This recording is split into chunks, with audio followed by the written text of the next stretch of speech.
Right now, your smartphone is connecting to the cloud, and it feels weightless, right? Totally Not frictionless. completely invisible. Exactly. You probably picture artificial intelligence, clean tech, digital currencies, like all these sleek innovations just existing purely as data in the air. Right, just floating around in the ether somewhere. But here is the ultimate irony of the 21st century. The cloud is, well, it's actually made of dirt. Yeah. Heavy metal pulled straight from the earth. Right, because none of these digital revolutions, not a single server rack or electric vehicle or data center, can exist without raw physical elements like copper, lithium, iron ore, and rare earths. And that collision, between the physical dirt and our digital future is exactly what brings us to today's deep dive. We are looking at a massive stack of documents today, a light paper, a tokenomics overview, a 2025 brand book, and a highly technical smart contract audit. All for a project called BARIN. Right. And our mission today is to decode how this project is trying to bridge the incredibly physical, heavy-duty world of critical mineral mining with the digital, frictionless world of blockchain technology. So, okay, let's unpack this. Well, the juxtaposition in these documents is just striking. What BARIN is doing is targeting what they explicitly labeled the hidden infrastructure. Which is their term for these critical minerals, right? Exactly. And the mining industry today is plagued by a very physical set of problems. You have a severe lack of transparency across the supply chain, highly inefficient manual processes. Massive financial barriers to entry for anyone wanting to participate, too. Oh, absolutely. Plus intense sustainability pressures from global markets. I mean, I get the problem. The mining industry is the engine of our modern economy. It's like we're driving a high-end sports car and everyone is obsessed with the sleek software on the dashboard, but nobody is looking at the engine or the fuel. That is a perfect analogy. But reading through these documents, I kept bumping up against a very practical question. A smart contract cannot drive a bulldozer. So how exactly is a piece of blockchain software supposed to fix physical problems like, digging copper out of the ground? Well, the sources make it clear that blockchain doesn't dig the holes. What BARIN is proposing is the creation of a hybrid market to solve the data fragmentation and the massive trust deficit in that process. Okay, but how does that actually work in practice? You have to look at the mechanism of data entry. When a mineral is pulled from the earth, it isn't just physical material, right? It generates data. Like geological exploration reports and extraction volumes? Yes, and chemical processing logs, shipping manifests. Historically, all that data just lives in isolated, centralized corporate silos. BARIN's model takes that physical data and links it to immutable digital ledgers on the blockchain. So if I'm tracking this, it's essentially like creating a digital passport for the physical minerals? That is a highly accurate way to frame it, yeah. Because right now, figuring out exactly where the metals in your laptop came from is, well, it's practically impossible. Right, it's a total black box. But with a digital passport, that passport gets stamped at every single border it crosses. It gets stamped at extraction, at the refinement facility, and during manufacturing. Exactly. And if a bad actor tries to swap in unethically mined cobalt halfway through the supply chain, the digital passport won't match the cryptographic signature of the physical shipment. Wow. And that is where the immutability of the blockchain becomes the mechanism for trust. Once that stamp, that data point, is logged on the ledger, it cannot be altered after the fact by, some corrupt middleman or a company trying to greenwash its operations. You are creating a verifiable, transparent record of how a mineral moves through its entire life cycle. Precisely. But wait, logging thousands of tons of ore moving through dozens of hands every single day requires a massive amount of digital processing. It really does, yeah. Yeah, and the main Ethereum network, for example, can be notoriously slow and expensive. How are they handling the sheer volume of data? Well, that is why the technical documents outline their decision to build the BARIN ecosystem on the Polygon blockchain. Okay, for those who aren't familiar, Polygon operates as a layer 2 scaling solution, right? Yeah, you can think of it as a high-speed transit lane built alongside the main Ethereum highway. It offers much higher throughput and drastically lower transaction costs. Which makes sense. If you are logging microtransactions for complex supply chains, every time a truck is loaded or a shipment clears customs, you cannot afford a $50 gas fee for every data entry. Exactly. Polygon provides the structural speed and economy needed to track physical assets in real time. Which brings us to the currency of this ecosystem, the BARIN token. They've minted a total supply of 1 billion tokens on this Polygon network. Right. But looking at the tokenomics overview, I was struck by how aggressively they define what this token is not. Oh yeah, they are very vocal about that. They repeat multiple times that holding a BARIN token does not mean you own a fraction of a copper mine. It does not represent equity, it gives you zero dividends, and it offers absolutely no direct claims over physical mining assets. Why go out of their way to tell people what they aren't getting? What's fascinating here is that it is a vital legal and structural distinction. If you look at the broader landscape of digital assets, it's just littered with projects that lack any real-world anchor. Yeah, trading entirely on hype. Exactly. And conversely, projects that try to tokenize real estate or physical commodities often run afoul of really complex international securities laws. Ah, I see. So BARIN is legally insulating themselves. Yes. They are attempting to build intrinsic value through transparency and access to real-world data, but ensuring users understand they are buying access to an ecosystem, not a physical hole in the ground. The utility token grants access to education, governance voting, staking mechanisms, and digital services. Wait, they also claim this is a fair launch. The documents emphasize there is no private sale and no pre-mining of the token for insiders. Right, which is huge. But talk is cheap in the Web3 space. I mean, every project claims to be fair. How is that actually enforced here? Well, the mechanism they outline is a direct exchange listing. In a typical crypto project, venture capitalists and early insiders buy tokens for fractions of a penny in closed private rounds. And then when the token finally goes public, those insiders just dump their assets on everyday retail investors. Exactly, creating massive early sell pressure and crashing the price. By bypassing the private sale phase entirely and offering equitable public entry from day one, BARIN's tokenomics attempt to neutralize that predatory dynamic. It's designed to create a more stable floor for the ecosystem. That's the goal. Okay, I see the logic in the economics. But trust isn't just about what you promise in a white paper or a fair launch strategy. Trust is about the code itself. If the code is flawed, the whole digital passport system falls apart. Included in our stack of sources is a highly technical smart contract audit by a company called Cyberscope. And reading through this was like getting a peek under the hood of how decentralized finance actually operates. Yeah, audits are where the theoretical meets the practical. Cyberscope analyzed the BARIN token and the BARIN vesting smart contracts. And the headline finding is basically a strong endorsement, right? They found 0 critical vulnerabilities and 0 medium vulnerabilities. Right, meaning the core logic of how the token functions, how transfers are handled, and how the vesting schedules operate is secure from outside exploitation. But I'm looking at the rest of the audit, and it wasn't a perfect score. They flagged 7 issues they categorized as minor or informative, and one of them stood out to me as a potential red flag. It's called contract centralization risk, or CCR. Yeah, that is a big one to note. If this is supposed to be a decentralized ledger, why is an auditor flagging centralization?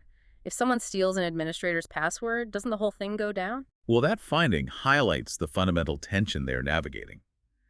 The CCR flag means the smart contract's functionality is heavily dependent on parameters controlled by a designated owner. Like what, exactly? For example, the vesting contract, which controls how locked tokens are gradually released, allows this owner to create new schedules, revoke them, or even execute emergency withdrawals. Oh, wow. So Cyberscope is pointing out that this creates a single point of failure. Exactly. If the owner's private keys are compromised, the funds could be vulnerable. So they are building a decentralized ecosystem, but keeping their hands firmly on the steering wheel. That is the reality of bridging a traditional corporate structure with a blockchain ethos. A mining operation requires centralized accountability. You need executives who are legally responsible for operations. Right. BARIN is choosing to retain certain centralized control mechanisms in their smart contracts for safety and administrative flexibility. What matters is that they are doing it out in the open, allowing third-party auditors to publish these findings so users understand the risk architecture. There was another informative issue flag that caught my eye called Tokens Sufficiency Insurance, or TSI. As I read the explanation, it sounded like setting up an automated payroll system for your employees, but forgetting to actually put money in the bank account that the payroll draws from. That is a perfect analogy. The Cyberscope audit noted that the vesting smart contract doesn't automatically hold the total number of tokens it is supposed to distribute over time. Wait, really? So where do they come from? Instead, those tokens have to be provided externally by an administrator as the vesting periods come due. Which means, again, you have to trust the human beings running the protocol to actually remember to fund the contract, rather than relying purely on automated code. Yeah. Cyroscope recommended a more decentralized approach, like transferring all the necessary tokens into the contract during the initial setup so the code can execute flawlessly without human intervention. But taken together, these minor audit findings paint a picture of a project that is prioritizing operational flexibility over ideological decentralization. Exactly. They want the transparency of the blockchain, hmm but they still want the administrative control of a traditional company. So if they are building this highly technical, heavily audited, institutional controlled system for tracking industrial minerals, uh, why is there a Telegram mini app in these documents? Ah, the BARIN mining quest. Yeah. I have to admit, when I saw that, I was genuinely confused. We were talking about immutable ledgers, supply chain tracking, and smart contract audits. How does playing a mini game on a messaging app benefit a multi-billion-dollar heavy industry like mineral extraction? Well, you have to look at the barrier to entry and the public knowledge gap. Yeah. Mining is famously opaque. Very true. The average consumer using a smartphone has absolutely no idea how lithium goes from a brine pool in a salt flat to the battery powering their device. And public trust in mining is at an all-time low precisely because of this massive disconnect. Exactly. So the Baron Mining Quest is designed to gamify that educational process. Okay, so imagine you are playing this on your phone. You aren't just mindlessly tapping the screen. According to the light paper, users have to complete daily educational missions. Right. You take quizzes and learning challenges about real-world minerals. You were learning about the geological exploration process, processing methods, and how global commodity markets actually function. And the incentive design is what makes it effective. By completing these educational modules, users earn experience points, or XP. And subject to the platform's rules, that XP can be converted into actual Baron utility tokens. So they are literally paying people to learn about the supply chain. It is a brilliant way to crowdsource a baseline of industry literacy. How do you build a global community around something as industrial and distant as iron ore? You make it accessible and rewarding. By demystifying the industry, Barin is doing more than just marketing a token ecosystem. Yes, they are creating a more informed global citizenry. Hmm. When everyday people understand the life cycle of the commodities powering the clean energy transition, they make better consumer decisions. They understand why certain mining practices are necessary, and they can demand better sustainability standards. The gamification is a bridge over the knowledge gap. Exactly. And building it on Telegram is a masterstroke in reducing friction. Telegram has nearly 1 billion users globally.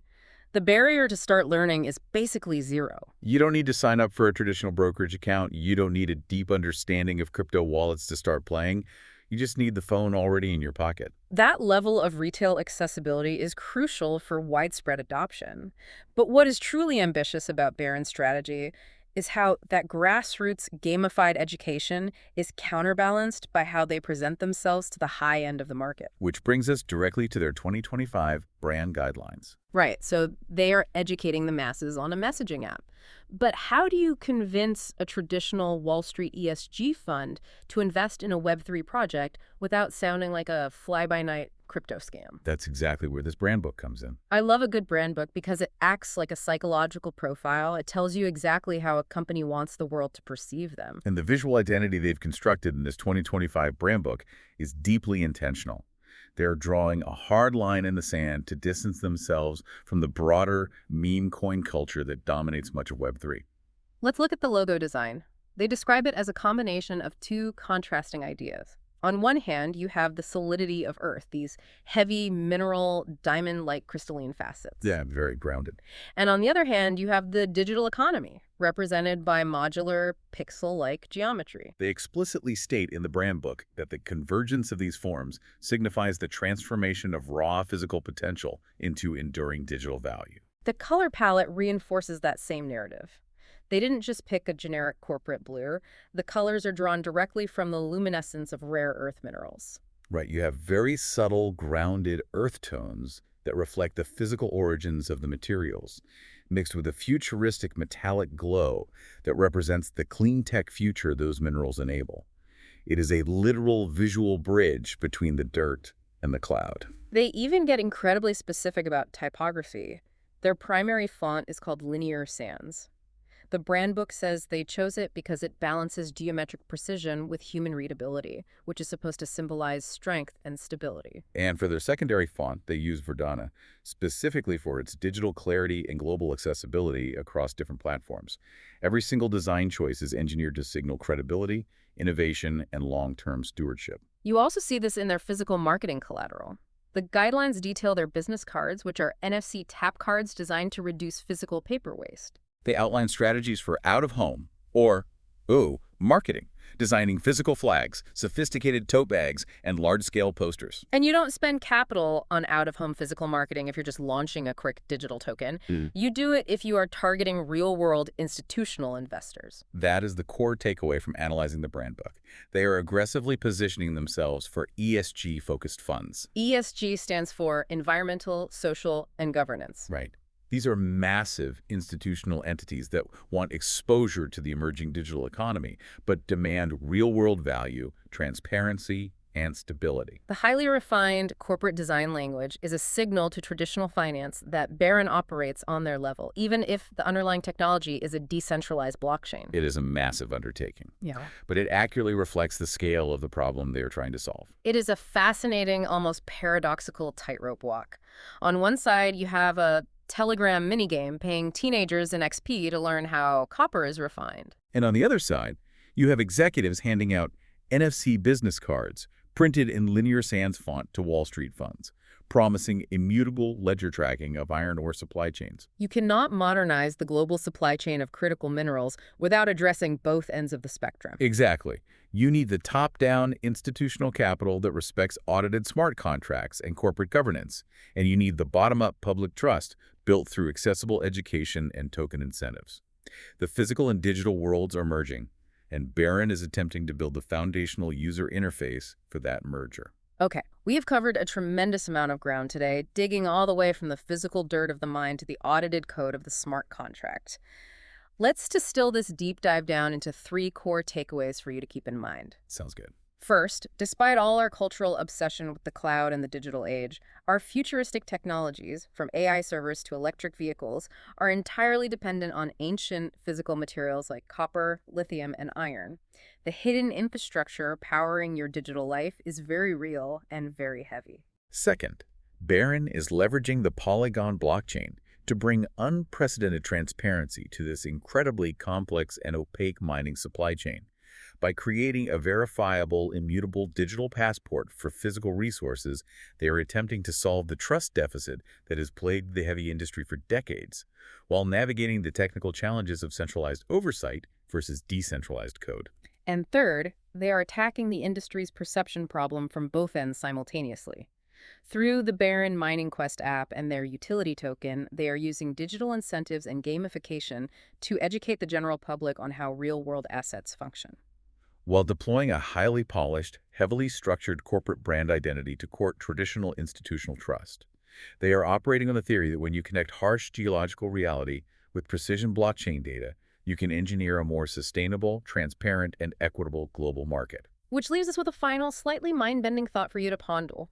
If BARIN actually succeeds in its mission, if they manage to put the entire life cycle of critical minerals onto an immutable public blockchain, Right. how long will it be until we, as everyday consumers, expect that level of absolute transparency for everything?